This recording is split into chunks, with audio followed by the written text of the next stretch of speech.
Friends, we have done the two types of evidences. ठीक है, ਆਪਾਂ paleontological कर ले and anatomical evidences. So the third evidences are the molecular or the biochemical evidences. ਇਹ ਕੀ ਕਹਿੰਦਾ ਹੈ ਕਿ ਜਿਹੜੇ ਲਿਵਿੰਗ ਆਰਗੇਨਿਜ਼ਮਸ ਹੈ ਉਹ ਬਹੁਤ ਹੱਦ ਤੱਕ ਸਿਮਿਲੈਰਿਟੀ ਦਿਖਾਉਂਦੇ ਆ ਆਪਦੇ ਅੰਦਰ ਬੋਡੀ ਦੇ ਜਿਹੜੇ ਉਹਨਾਂ ਦੇ ਕੈਮੀਕਲਸ ਹੈ। ਸਭ ਤੋਂ ਪਹਿਲਾਂ ਸਾਰੇ ਲਿਵਿੰਗ ਆਰਗੇਨਿਜ਼ਮਸ ਪ੍ਰੋਟੋਪਲਾਜ਼ਮ ਦੇ ਬਣੇ ਆ, ਸਾਈਟੋਪਲਾਜ਼ਮ ਨਿਊਕਲੀਅਸ ਪਿਆ ਹੈ, ਸਾਰਿਆਂ ਦੇ ਵਿੱਚ ਹੈਰੀਡਿਟਰੀ ਮਟੀਰੀਅਲ ਪਿਆ ਹੈ, ਡੀਐਨਏ ਪਿਆ ਹੈ, ਐਕਸੈਪਟ ਫਿਊ ਵਾਇਰਸਿਸ। ਸਾਰੇ ਆਰਗੇਨਿਜ਼ਮਸ ਮੈਟਾਬੋਲਿਜ਼ਮ ਸ਼ੋ ਕਰਦੇ ਆ, ਬੋਡੀ ਦੇ ਵਿੱਚ ਗਲੂਕੋਜ਼ ਨੂੰ ਤੋੜ ਕੇ ਆਕਸੀਜਨ ਦੀ ਪ੍ਰੈਜ਼ੈਂਸ ਦੇ ਵਿੱਚ ਏਟੀਪੀ ਰਿਲੀਜ਼ ਕਰਦੇ ਆ। ਠੀਕ ਹੈ, ਤੇ ਮੈਟਾਬੋਲਿਕ ਪ੍ਰੋਸੈਸਿਸ ਇਨ ਦੀ ਆਰਗੇਨਿਜ਼ਮਸ ਆਰ ਸਿਮਿਲਰ। ठीक है, ऑक्सीडेशन होंगी है, ATP रिलीज होंगी है एंड ये बॉडी की एनर्जी यूज होंगी है। Next is molecular homology. Molecular homology की है बेटे कि जिहड़ा ह्यूमन बीइंग दा DNA है वो जिहड़ा आपां कह सकते हैं कि चिंपैंजी दे DNA नालों सिर्फ 1.8 बेस पेयर्स च डिफर करता है। 1.8 बेस पेयर्स, बाकी तुसी देख लो 98% जिहड़ा है अपना ते चिंपैंजी दा DNA सेम है। There is no difference in the amino acids. Protein cytochrome C च कोई डिफरेंस नहीं।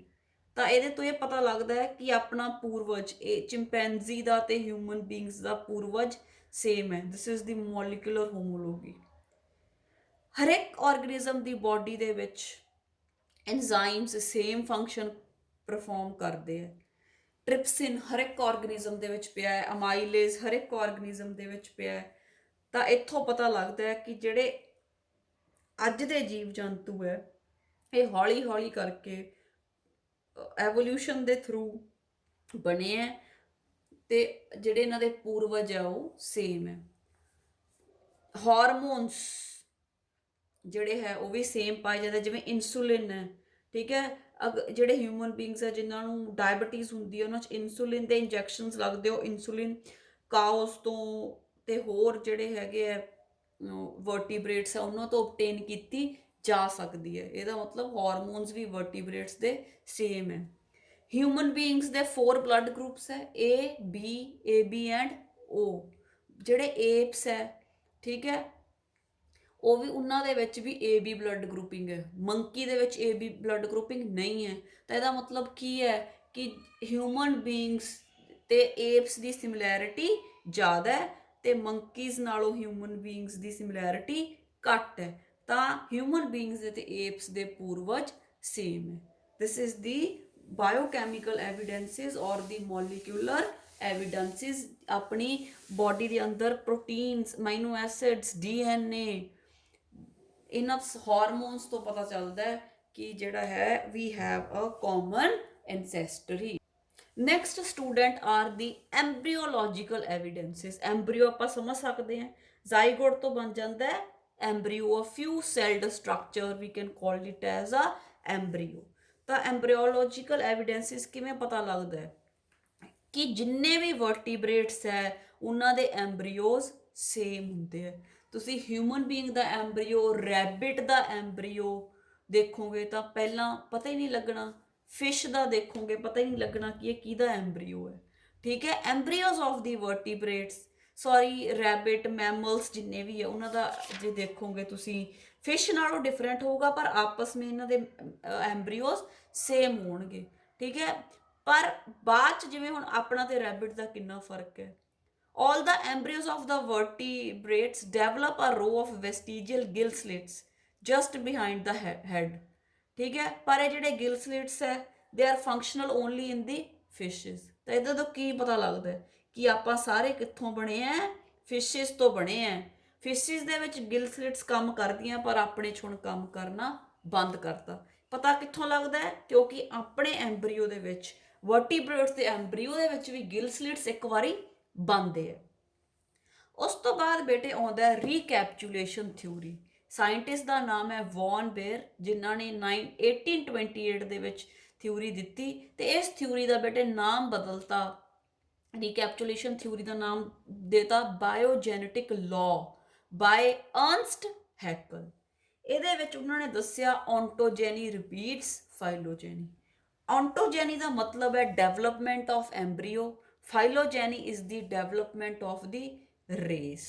ਇਹਦੇ ਵਿੱਚ ਇਹਨਾਂ ਨੇ ਇਹ ਦੱਸਿਆ ਹੈ ਕਿ ਜਿਹੜਾ ਕੋਈ ਵੀ ਇੰਡੀਵਿਜੂਅਲ ਹੈ, ਠੀਕ ਹੈ, ਉਹਦੀ ਜਦੋਂ ਡਿਵੈਲਪਮੈਂਟ ਹੁੰਦੀ ਹੈ ਤਾਂ ਉਹਦੇ ਅੰਦਰ ਆਪਦੇ ਪੂਰਵਜਾਂ ਵਾਲੇ ਕਰੈਕਟਰ ਇੱਕ ਵਾਰੀ ਜ਼ਰੂਰ ਪਾਏ ਜਾਂਦੇ ਹਨ।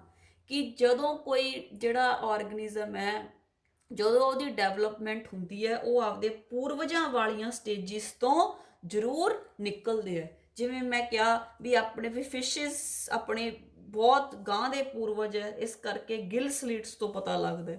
ਤਾਂ ਕੋਈ ਵੀ ਆਰਗਨਿਜ਼ਮ ਹੈ ਉਹ ਆਪਦੇ ਪੂਰਵਜਾਂ ਵਾਲੇ ਕਰੈਕਟਰ ਦੇ ਵਿੱਚੋਂ, ਸਟੇਜਿਸ ਦੇ ਵਿੱਚੋਂ ਹੀ ਨਿਕਲ ਕੇ ਐਵੋਲਿਊਸ਼ਨ ਦੇ ਵਿੱਚ ਅੱਗੇ ਪਾਸ ਹੁੰਦਾ ਹੈ। ਇਹਦੀਆਂ ਐਗਜ਼ਾਮਪਲਸ ਕਰ ਲੈਂਦੇ ਆ ਜਿਹੜੀਆਂ ਸਪੋਰਟ ਕਰਦੀਆਂ ਐਂਬਰੀਓਲੋਜੀਕਲ ਐਵੀਡੈਂਸਿਸ।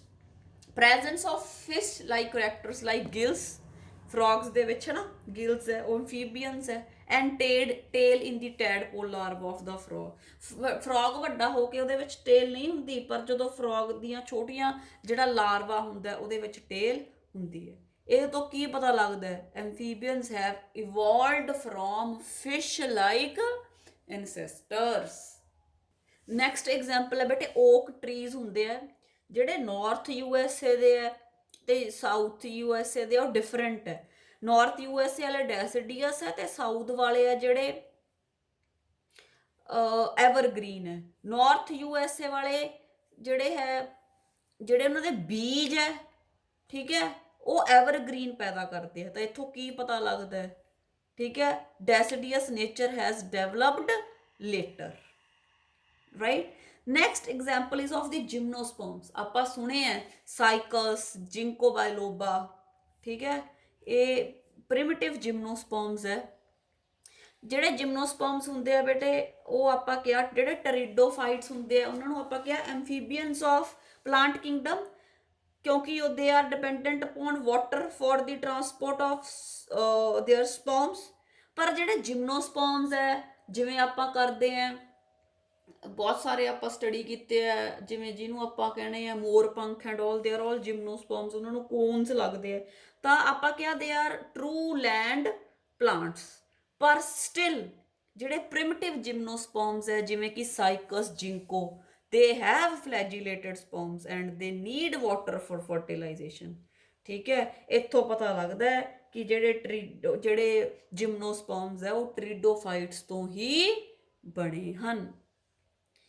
ਜਿਹੜੀ ਅਕੇਸ਼ੀਆ ਹੈ, ਟਾਲੀ ਹੈ, ਠੀਕ ਹੈ, ਪਹਿਲਾਂ ਇਹਦੇ ਜਿਹੜੇ ਲੀਵਸ ਹੈ ਉਹ ਸਿੰਪਲ ਹੁੰਦੇ ਆ ਤੇ ਉਸ ਤੋਂ ਬਾਅਦ ਕੰਪਾਊਂਡ ਬਣ ਜਾਂਦੇ। ਮਤਲਬ ਜਿਹੜਾ ਸੀਡਲਿੰਗ ਆਫ ਅਕੇਸ਼ੀਆ ਹੁੰਦਾ ਉਹਦੇ ਸਿੰਪਲ ਲੀਵਸ ਹੁੰਦੇ ਆ, ਉਦੋਂ ਬਾਅਦ ਟਰੀ ਦੇ ਕੰਪਾਊਂਡ ਲੀਵਸ ਹੁੰਦੇ ਆ। ਤਾਂ ਸਿੰਪਲ ਤੋਂ ਕੰਪਲੈਕਸ ਲਾਈਫ ਹੈ ਜਿਹੜੀ ਉਹ ਬਣੀ ਹੈ। Next development of organs, heart of a bird, mammal, ਪਹਿਲਾਂ 2 ਚੈਂਬਰਡ, ਫਿਰ 3 ਚੈਂਬਰਡ, ਫਿਰ ਹੀ 4 ਚੈਂਬਰਡ ਬਣਿਆ। ਤਾਂ these are the embryological evidences। ਉਸ ਤੋਂ ਬਾਅਦ ਬੇਟੇ we have the connecting links. ਜਿਵੇਂ ਮੈਂ ਦੱਸ ਚੁੱਕੀ ਹਾਂ ਵੀ ਜਿਹੜਾ ਆਰਗਨਿਜ਼ਮ ਜਿਹੜਾ 2 ਗਰੁੱਪਸ ਦੇ ਕਰੈਕਟਰਸ ਸ਼ੋ ਕਰਦਾ ਹੈ, ਆਪਾਂ ਗੱਲ ਕੀਤੀ ਹੈ ਆਰਕਿਓਟੈਰਿਕਸ ਦੀ, ਉਹ ਮਿਸਿੰਗ ਲਿੰਕ ਹੈ ਕਿਉਂਕਿ ਉਹ ਕਰੈਕਟਰ ਤਾਂ 2 ਆਰਗਨਿਜ਼ਮ 2 ਗਰੁੱਪਸ ਦੇ ਸ਼ੋ ਕਰਦਾ ਪਰ ਹੁਣ ਮਰ ਚੁੱਕਿਆ। ਜਿਹੜੇ ਜੀਵ ਅੱਜ ਜਿੰਦਾ ਤੇ 2 ਗਰੁੱਪਸ ਦੇ ਕਰੈਕਟਰਸ ਸ਼ੋ ਕਰਦੇ ਉਹਨਾਂ ਨੂੰ ਕਹਿੰਦੇ ਕਨੈਕਟਿੰਗ ਲਿੰਕਸ। ਸਭ ਤੋਂ ਪਹਿਲਾਂ ਹੈਗਾ ਪੈਰੀਪੈਟਸ, ਠੀਕ ਹੈ, it is a connecting link between annelida and arthropoda. Next example we have the egg laying mammals, ਠੀਕ ਹੈ, ਹੈਗੇ ਤਾਂ ਮੈਮਲਸ, ਜ਼ਿਆਦਾ ਕਰੈਕਟਰ ਤਾਂ ਮੈਮਲਸ ਵਾਲੇ ਸ਼ੋ ਕਰਦੇ ਆ ਪਰ ਹਜੇ ਦਿੰਦੇ ਆਂਡੇ, ਜਿਵੇਂ ਡਕ build ਪਲੈਟੀਪਸ and spiny anteater, they are the connecting link between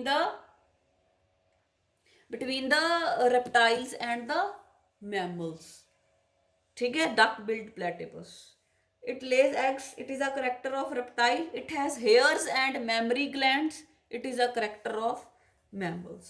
ਤਾਂ reptile ਦੇ character ਵੀ show ਕਰਦਾ ਹੈ, mammal ਦੇ character ਵੀ show ਕਰਦਾ ਹੈ, ਤਾਂ ਇਸ ਕਰਕੇ ਇਹਨੂੰ ਕਿਹਾ connecting link। ਫਿਰ ਆ ਗਿਆ crocodile। क्रोकोडाइल हैगा ਤਾਂ ਰਿਪਟਾਈਲ, ਪਰ ਜਿਹੜਾ ਇਹਦਾ ਹਾਰਟ ਹੈ ਉਹ 4 ਚੈਂਬਰਡ ਹੈ, ਠੀਕ ਹੈ, ਤੇ ਬੋਡੀ ਦੇ ਉੱਤੇ ਸਕੇਲਸ ਹੈ। So it is a connecting link between reptiles and mammals. Reptiles ਦੇ ਸਕੇਲਸ ਹੁੰਦੇ ਆ, ਉਹ ਵੀ ਇਹਦੇ ਹੈਗੇ ਆ। ਮੈਮਲਸ ਦਾ 4 ਚੈਂਬਰਡ ਹਾਰਟ ਹੁੰਦਾ, ਇਹਦਾ ਵੀ 4 ਚੈਂਬਰਡ ਹੋ ਗਿਆ। So it is a connecting link. ਤਾਂ ਇੱਥੋਂ ਹੌਲੀ ਹੌਲੀ ਇਹ ਪਤਾ ਲੱਗਦਾ ਹੈ ਵੀ ਪਹਿਲਾਂ ਫਿਸ਼ਿਜ਼ ਆਏ, ਐਮਫੀਬੀਅਨਸ ਆਏ, reptiles आए, birds आए, फिर mammals आए in the due course of evolution. So these are the 4 evidences which we have done.